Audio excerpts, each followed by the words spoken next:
요즘 창세기 6장, 7장, 8장, 9장에서 계속 노아의 사건이 계속 나오고 있습니다.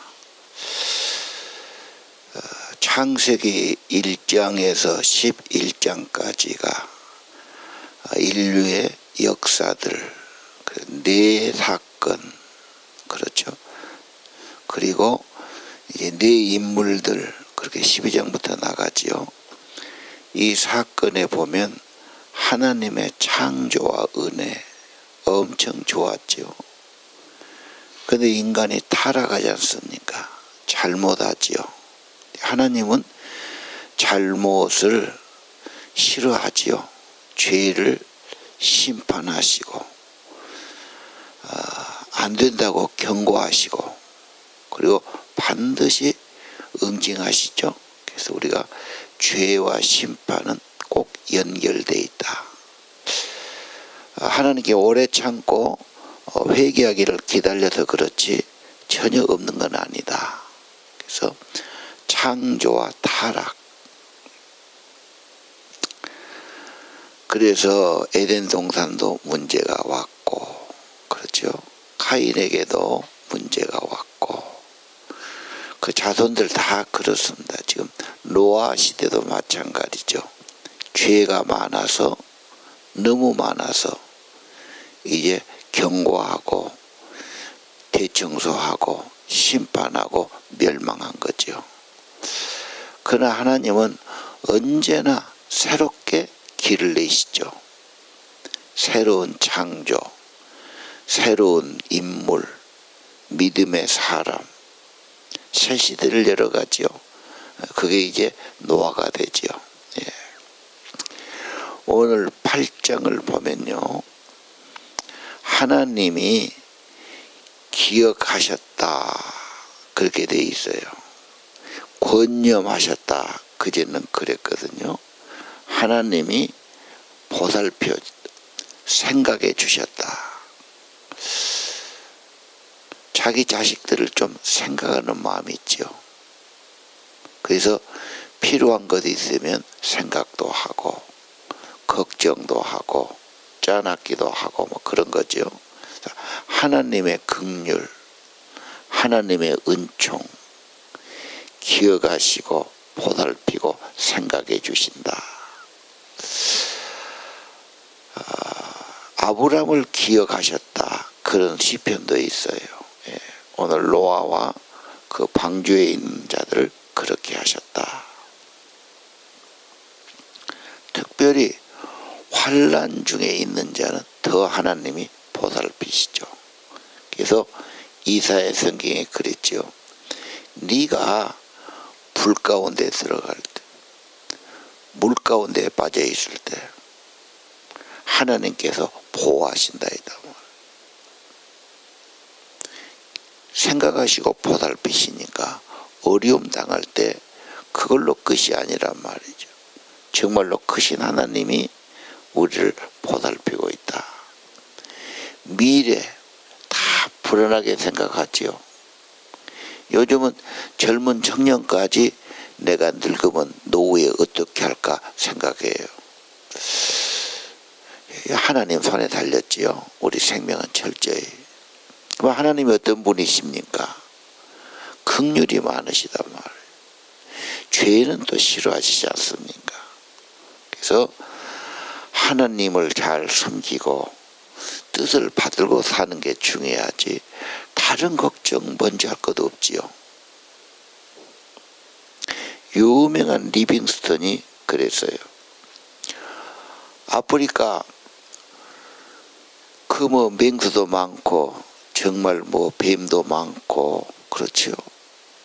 사자도 많고 정말 길도 없는 그 밀림 개척하면서 전도하고 선교하고 기지를 세우고 유명한 분이죠. 그 엄청 어렵지 않습니까? 두렵지 않습니까? 물었어요. 그분이 사자에게 물려가지고 어깨를 못 쓸 정도가 됐어요. 근데 그분이 그랬어요. 하나님이 허락하신다면 그런 고난도 다 합력의 선이 되고 유익이 됩니다. 그리고 설령 내가 죽어도 하나님 아버지 집으로 가니까 그것도 복이 됩니다. 나는 하나님이 나와 함께한 것을 확신합니다. 그분의 유명한 말이 우리 지상명령 마태복음 마지막에 가서 제자 삼아라. 가만히 있지 말고 가라 그랬어요. 제자 삼아라. 전도해서 세례 주고 세례로 끝나지 않고 양육하고 가르치고 지키게 해라. 그럼 제자가 되지요. 그럼 그 제자가 가만히 있잖아. 또 다른 사람에게 예양 주고 세운단 말이죠. 근데 제일 마지막에 뭐라 했느냐. 세상 끝날까지 네가 제자 삼는 하나님 나라 일꾼을 기르는 그 일한다면 세상 끝까지 너와 항상 함께 있을 것이다. 근데 그분은 그 말씀을 키워들어 받았어요. 그리고 뭐란지 아십니까? 예수님은 신사 중에 신사다. 절대 거짓말할 뿐도 아니고 절대 그 약속을 안 지킬 뿐이 아니다. 그러니 내가 주를 위해 복음을 전하고 주의 나라 위에 산다면 세상 끝날까지 반드시 함께 하신다. 이 확신을 가졌지요. 절대 미래 두려워하지 마시고 주님 뜻대로 사는 걸 걱정해야지.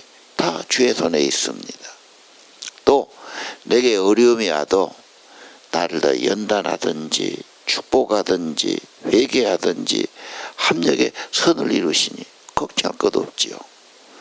오늘 아침 1월 11일 하나님이 가축까지도 기억하시고 권념하시고 보살피시고 생각해 주시는 분이시다. 뭘 걱정하겠느냐. 성경은 두려워하지 말아라. 믿어라. 두려워하지 말고 기도해라. 그렇게 말씀하시지 않았습니까? 자, 그 다음에 이제 물이 점점 줄지요. 물이 줄면서 이제 바람을 세차게 불어요. 말리지요. 이 바람이라는 게 굉장히 그 뜻이 있습니다. 그래서 바람이 불면서 이제 물이 점점 줄어들고, 그렇죠. 아라랏산에 7짤 때 산에 머물렀다 그랬어요. 아라랏산이 지금도 특히 흑해 주변에 있는 특히 동북부에 있죠. 5,200m가 되는 설산이죠. 위에는 항상 눈과 얼음이 있습니다. 그 사람들이 아라랏산을 관심을 갖는 거예요. 노아의 방주가 거기 닿았다니까. 그래서 여러 사람이 가기도 하고 뭐 인공위성에서 사진을 찍기도 하고 비행기에서 뭐 이런 기록이 많습니다.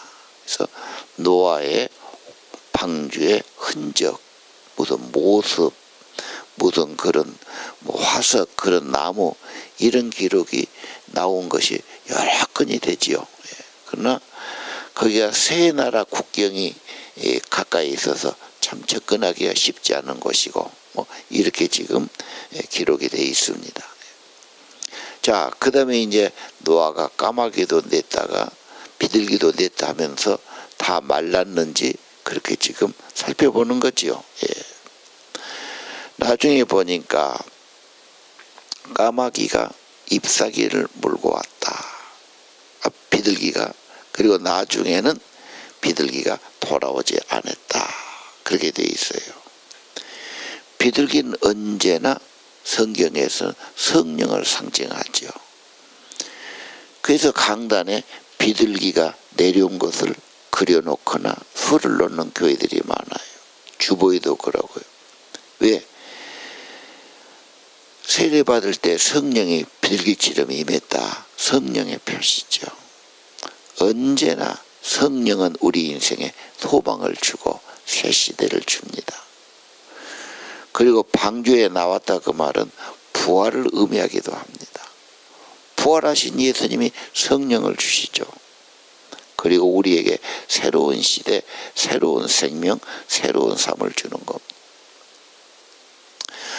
성령 하나님, 성령이 임한다는 것, 생명이 임한다는 것, 우리에게는 언제나 희망이고 축복이 됩니다. 오늘 아침도 생명의 성령님 임하시면 두려움은 사라지고 우리에게 믿음과 소망과 새로운 삶이 열리게 될 것입니다. 그 다음에 이제 노아가 이제 두공을 거치고 방주에서 나오지요. 예. 이것도 똑같습니다. 부활의 삶. 방주에 나와서 새로운 삶. 이제 어떻게 살아야 되지요? 새로운 시대, 새로운 삶을 살아야 되지요. 왜? 옛날하고 달라야 되지 않습니까? 옛날에는 죄도 많고 죄가 꽉 찼고 넘치고, 특별히 오늘 읽은 21절에 어려서부터 계획이 나빴어. 생각도 나쁘고 어째 애들까지 그랬을까? 먼저 산 어른들이 다 그러니까 다 본을 받아버렸지요. 그게 희망이 없는 것 아닙니까? 그래서 희망이 없고 싹이 없기 때문에 심판이 왔단 말이에요. 새 시대는 어떤 시대입니까? 새 사람, 믿음의 사람, 하나님의 나라, 하나님의 뜻, 하나님을 배우고, 그렇죠. 부지런히 예배하고 하나님을 찾고 새 시대 열어야죠. 지금 우리들이 해야 할 일이 그런 게 아닐까요? 새 시대 운동, 새로운 사람, 하나님의 나라, 하나님의 백성, 하나님의 뜻, 이 운동을 펼쳐나가야 됩니다. 이게 축복의 삶이죠. 예. 자, 그리고 하나님께서 방주에 나온 그들을 다시 생육하고 번성하고 축복하신 것을 볼 수 있습니다. 자, 오늘 중요한 것은 20절 노아의 제단이죠. 노아가 제단 쌓았어요. 21절 여호와가 향기로 받으셨다. 향기롭게 받으셨죠. 자, 우리가 드리는 예배들 하나님이 지극히 기뻐하시나 말. 누가 내가 좀 은혜를 베풀었는데 감사합니다. 그렇게 하는 것하고 번지만창은 굉장히 다르지 않습니까? 감사합니다. 감사의 제단. 또 칭송이죠. 아, 그분 참 좋은 분이야. 정말 내가 은혜 많이 받았어. 아, 고맙다고 그렇게 말하는 거 얼마나 귀한 겁니까? 그런데 말도 그냥 안 해. 전혀 다르지 않습니까? 하나님 앞에 신앙을 고백해 감사를 드려 하나님이 하신 일을 칭송을 드려 하나님이 엄청 기뻐하시죠. 하나님이 뭘 기뻐하실까요? 그분이 무슨 물질이 그렇게 필요하고 뭔 음식이 필요한 분이 아니지 않습니까? 하나님은 정말로 감사드리고 찬양드리고, 그렇죠, 경배드리고 헌신드리는 것 정말 가장 귀하게 여기시죠. 자, 오늘 또 우리가 하나님 앞에 주일날 공동체로 모여서 몸된 교회에서 예배드린다. 가장 하나님이 기뻐하시고 좋아하신 거예요. 감사가 있고 찬양이 있고 진심으로 드리면요 생명의 복이 임하죠. 생명의 성령이 임하죠. 아니 우리가 뭐라고 표현하지도 못하고 알 수도 없는 하나님의 은혜와 임재와 생명의 복이 있단 말이에요. 기뻐하신 겁니다. 가정재단, 그 가정의 축복이죠. 또 설령 가족이 그렇게 시간이 안 되고 뜻이 안 맞으면 나 혼자 개인재단, 이게 큐티입니다. 그래서 말씀을 펴놓고 혼자 찬양하기도 하고 기도하기도 하고 묵상하기도 하고 얼마든지 되지요. 그러니까 하느님께 제단 쌓고 감사와 찬양, 헌신을 드렸다. 귀한 겁니다. 예. 오늘 아침 창조의 하나님 마땅히 감사드려야 되죠. 모든 걸 주셨으니. 왜 우리 만들었습니까? 이 백성은 내가 나를 위해 지었다. 찬송을, 나의 찬송을 부르게 하려 함이니라. 이사야 사회선양 말씀이죠. 꼭 기억할 말씀이에요. 하나님이 인간을 그렇게 만들었어요. 내가 뭐하고 살면 좋을까? 많은 질문이 있고 고민해요. 어떻게 하면 살 길이 있을까? 내가 뭐하고 살아야 돼? 우선 자기에 급급하죠. 아니, 너를 만드시고 세상을 만드신 하나님을 진짜 찬송하고 기쁘게 해봐. 그분의 영광을 위해 살아봐. 그분의 은혜와 도우심이 엄청 크단 말이에요. 복의 근원이시니까. 근데 하나님은 다 제껴놓고 제외하고 그냥 내 생각에 급급하지. 이게 인본주의죠. 정말 우리가 먼저 하나님 나라와 의를 구하고 뜻을 구한다면 얼마나 귀했습니까? 아까 말씀했죠. 찬양의 가치, 감사의 가치, 헌신의 가치는 정말 귀한 거다. 그 하나님 불신하고 불평하고 그렇죠.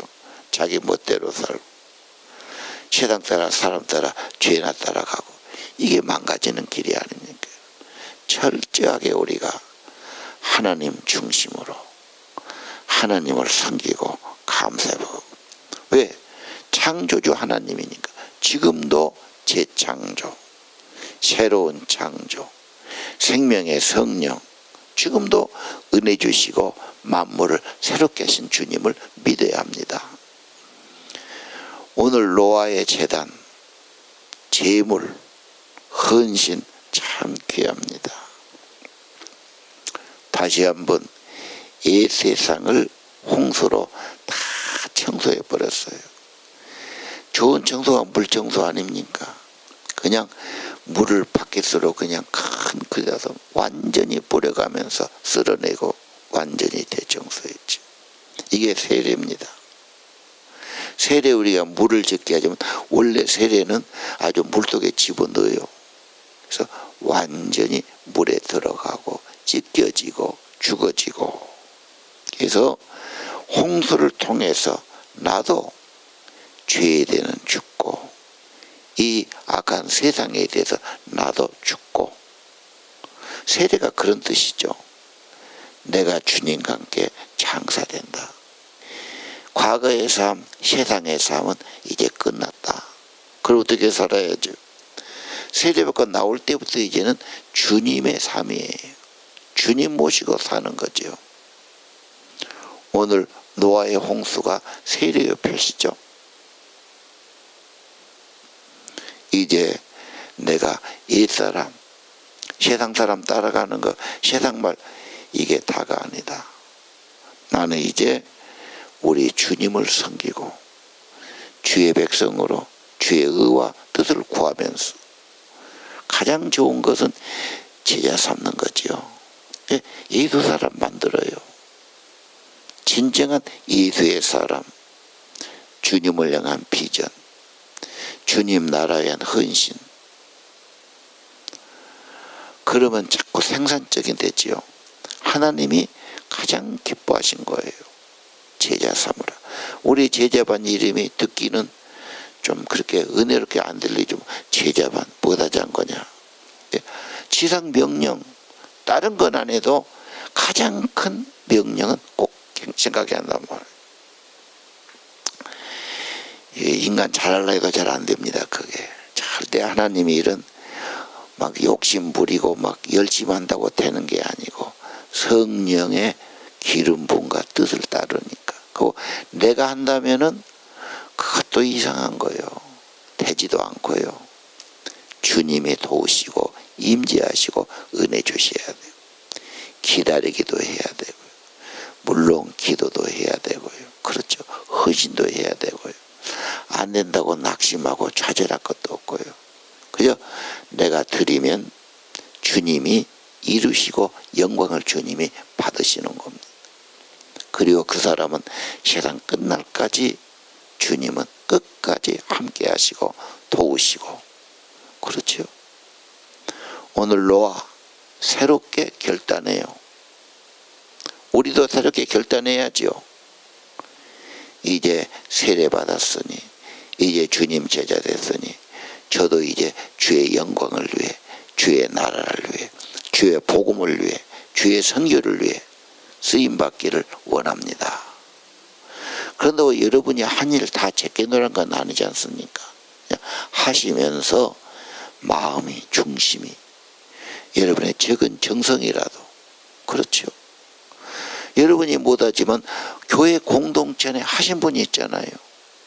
같이 기도하고 같이 한 덩어리가 돼가지고 같이 후원하고 같이 마음 모으고 우리가 한 모든 것이 같이 공유가 된 거죠. 주의 이름으로 함께 하는 겁니다. 우리 마음 같은 것을 모아주시고, 오늘 노아가 나왔다. 물 가운데서 나왔지 않습니까? 방주에 나왔지 않습니까?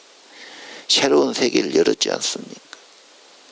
이제 우리가 다시 한번 주의 복음을 위해서, 예배를 위해서, 헌신을 위해서, 개인적으로는 감사와 찬양이 끊이지 않고, 그렇죠.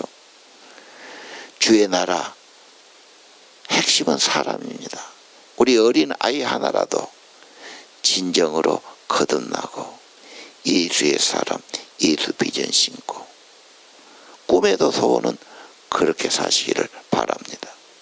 기도합시다.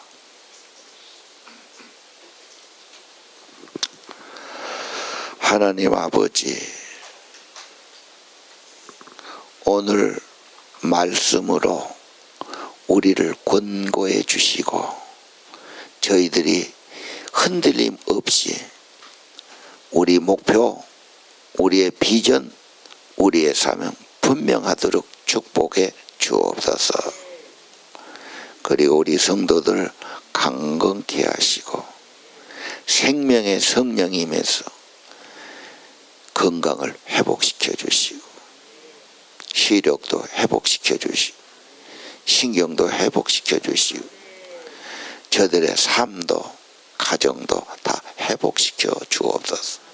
무엇보다 생명의 성령님 오셔서 기름 부으시고 힘과 용기 주시고 우리 주님이 나를 권념하시고 생각하시고 돌보심을 확신케 하옵시고 쓸데없이 고민하고 걱정하고 좌절하지 않게 하시고 세상 말 듣고 저들 흔들림 없게 하시고 오직 주님 바라보고 약속 받고 사명 받고 주님과 동행하는 귀하고 복된 삶 되기를 기도합니다.